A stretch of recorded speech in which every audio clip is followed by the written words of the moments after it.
안녕하십니까. 완전 빡준열입니다. 오늘 이야기할 주제는요, 카페에서 조용할 수 있을까? 입니다. 저번에 설명드렸던 참을 수 없는 존재의 가벼움의 배경 설명, 그 이후로 오늘은 1부와 2부를 설명을 해보려고 합니다. 첫 번째 장 1부는 가벼움과 무거움입니다. 제목에서 알 수 있듯이 참을 수 없는 존재의 가벼움은 한 번뿐인 인생이 가벼운가 무거운가 라는 질문으로 시작합니다. 체코의 외과 의사인 주인공 토마시는 굉장히 자유롭고 가벼운 삶을 추구하는 인물입니다. 사랑과 관계를 분리해서 생각하는 인물로 많은 여성들과 많은 관계를 맺지만 구속이나 책임은 지지 않으려고 합니다. 출장지 호텔 술집에서 우연히 만난 테레자와 짧은 이야기를 통해서 여기 계산이요? 여기 계산이요? 네. 저는 6호실 호텔에 머무니까 거기에 달아나 주세요. 이거 참 신기한 일이군요. 왜죠? 제가 오늘 6시에 끝나거든요. 저는 그리고 7시에 이곳을 떠난답니다. 이렇게 대화를 마치고 다시 한번 떠나기 직전에 자기가 사는 주소를 알려주고 떠나게 됩니다. 테레자라는 여자 주인공과 인연이 시작되게 되는데, 문제는 테레자는 이 사랑에 대한 태도가 굉장히 무거운 사람이었다는 것입니다. 토마시노 왜 테레자를 가볍게 생각할 수밖에 없었나, 관계에 대해서 왜 가볍게 생각하는 인물인가에 대해서 보여주는 장면이 있는데, 사실 이혼남이고 아이를 가지고 있었는데 그 아이를 보러 가지도 않을 정도로 좀 어떻게 보면은 냉혹할 수도 있고 냉혈한 일 수도 있는데, 그걸로 인해서 부모하고도 토마시의 부모하고도 이 마찰이 일으키는데, 그만큼 이 사람은 자유를 좀 갈망하는 사람인 것 같아요. 앞서 얘기했듯이 토마시는 이 위에 과장인 상사 때문에 어쩔 수 없이 우연히 그 시골로 가게 되고 그 마을로 가게 되고, 그 마을에서 여러 호텔 중에 한 호텔에 머물게 되고, 그 호텔에서도 술집에 가서 우연히 그 서빙하는 여자를 보고 마음에 들어 해서 결국 그 여자가 자기가 준 연락처를 받고 이 아파트로 찾아오게 되면서 결국 관계가 시작이 되는데, 관계뿐만 아니라 모든 물건에 대해서, 모든 관계 혹은 모든 물건의 가치를 정할 때 그렇게 생각이 드는 것 같아요. 어린 시절에 돈 500원씩 1000원씩 어머니가 주시면 겨울에는 어묵을 사 먹거나 그 다음에 붕어빵을 사 먹는다던가, 혹은 학교 앞에서 파는 피카츄를 사 먹는다거나, 그래서 그 500원, 1000원 혹은 1000원, 2000원 이렇게 되게 금방금방 쓰게 된 것 같아요. 쉽게 말해서 돈을 주게 되면 그 돈을 되게 금방 쓰게 되겠죠, 아무래도. 근데 제가 20살이 되고 처음 쿠팡 알바를 가게 됩니다.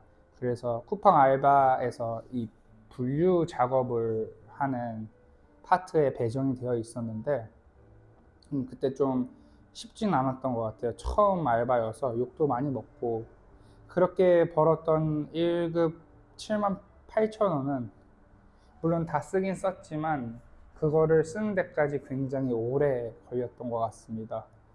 네. 그리고 또 시간과 정성을 들였다고 해서 그 가치가 또 바뀌기도 하는 것 같고요. 그래서 결국은 가치라는 게 인간관계도 그렇고 그렇게 형성이 되는 것 같아요. 특히 이제 토마시 같은 경우는 의사라는 직업이 있고, 그 다음에 워낙에 여러 여성들과의 만남이 잦았으므로 테레자에게 느끼는 그런 관계에 있어서 감정이 가볍게 될 수도 있다고 생각이 듭니다.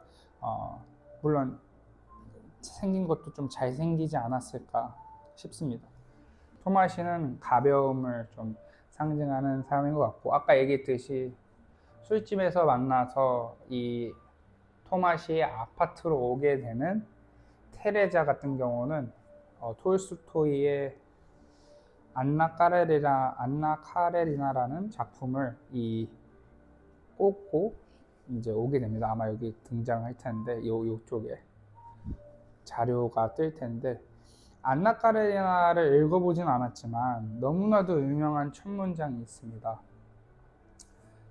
행복한 가정은 같은 모습을 띠고 불행한 가정은 저마다의 다른 모습을 띈다. 이게 안나 카레리나 첫 번째 문장인데 너무나도 유명하고, 그 장면에서 결국은 저의 해석에 의하면 행복한 가정은 어떠한 규칙들이 존재하고 꼭 규칙을 지키지 않았을 때 여러 모습들의 불행한 가정이 탄생한다고 생각이 들었습니다. 그러면 가정을 지키는 것, 곧 사랑을 지키는 것은 어떠한 규칙이 존재하는 거고, 그 규칙이라는 것은 결국은 이 관계, 그 두 사람 간의 관계의 무거움을 나타내는 거 아닐까라고 생각이 듭니다.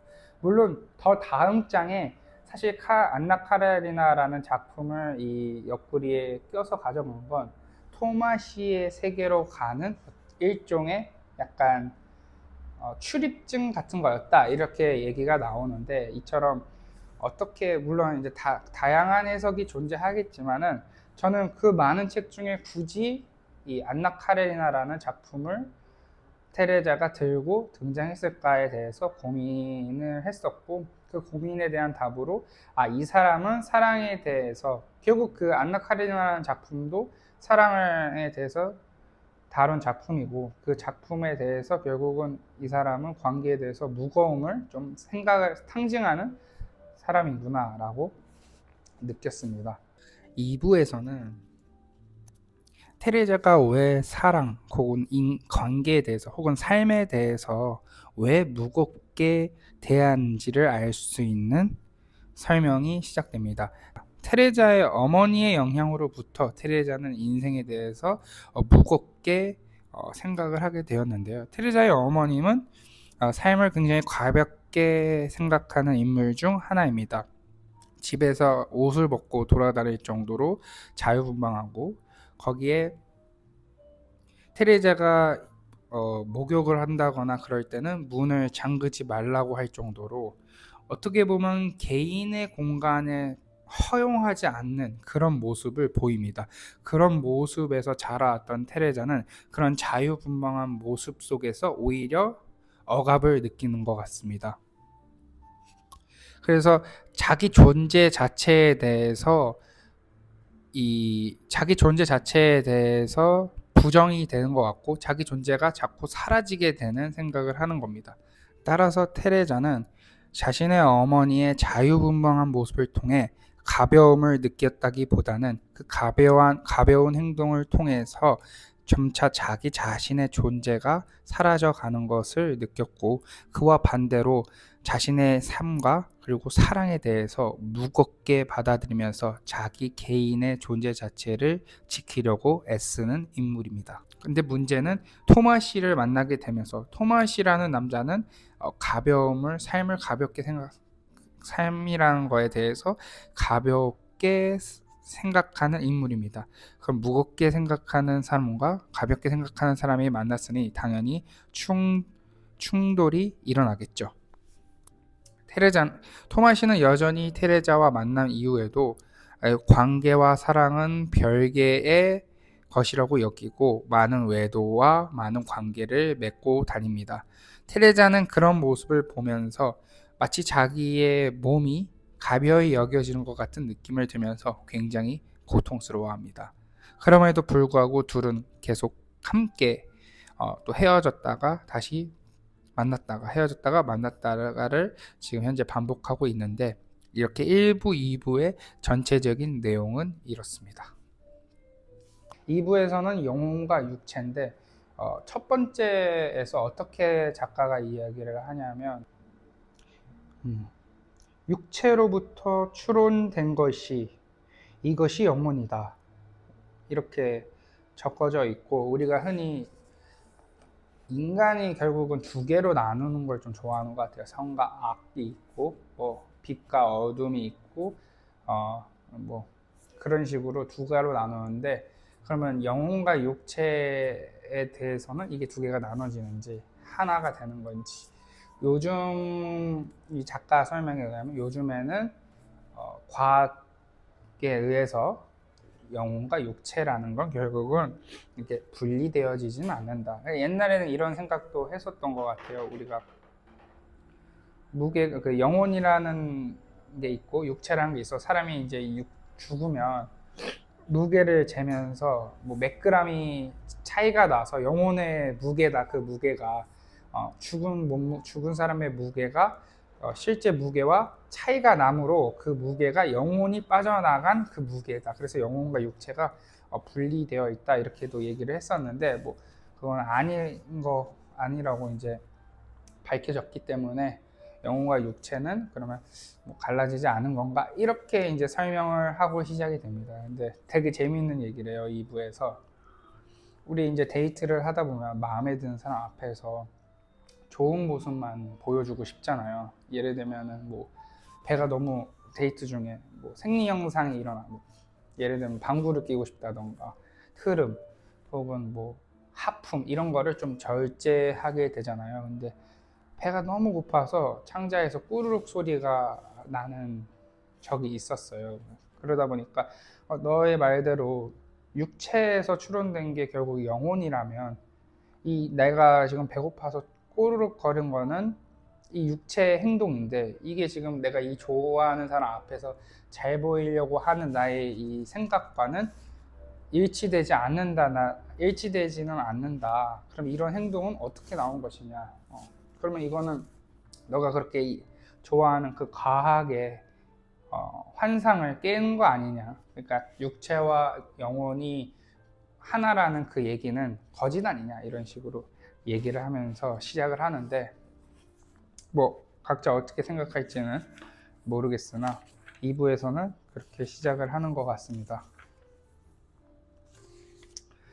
그래서 또 재밌는 게 이제 2부에서부터는 아까 얘기했듯이 우연히 만났기 때문에 테레자와의 토마시의 관계가 가볍게 생각을 했다고 했는데, 2부에서부터는 제가 얘기했듯이 아니 5개의 호텔이 있었는데 그 중에 하나, 그리고 거기 안에서 또 열차 시간이 남아가지고 1시간 동안 술집을 만났고, 또 하필이면 거기서 만났고, 여러 가지. 그때 서빙을 할 때 토마시가 책을 들고 하고 또 테레자가 서빙을 하러 오면서 베토벤 노래가 들리고, 뭐 이런 복합적인 우연이 계속 얽히게 되잖아요. 그러다 보니까 이런 생각을 합니다.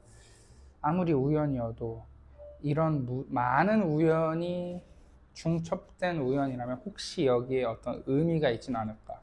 그래서 토마시가 결국은 이 가벼웠던 관계에 대해서 점점 무거워지는 방향으로 일단 2부까지는 이렇게 변해가는 모습을 조금씩 보여주고 있습니다.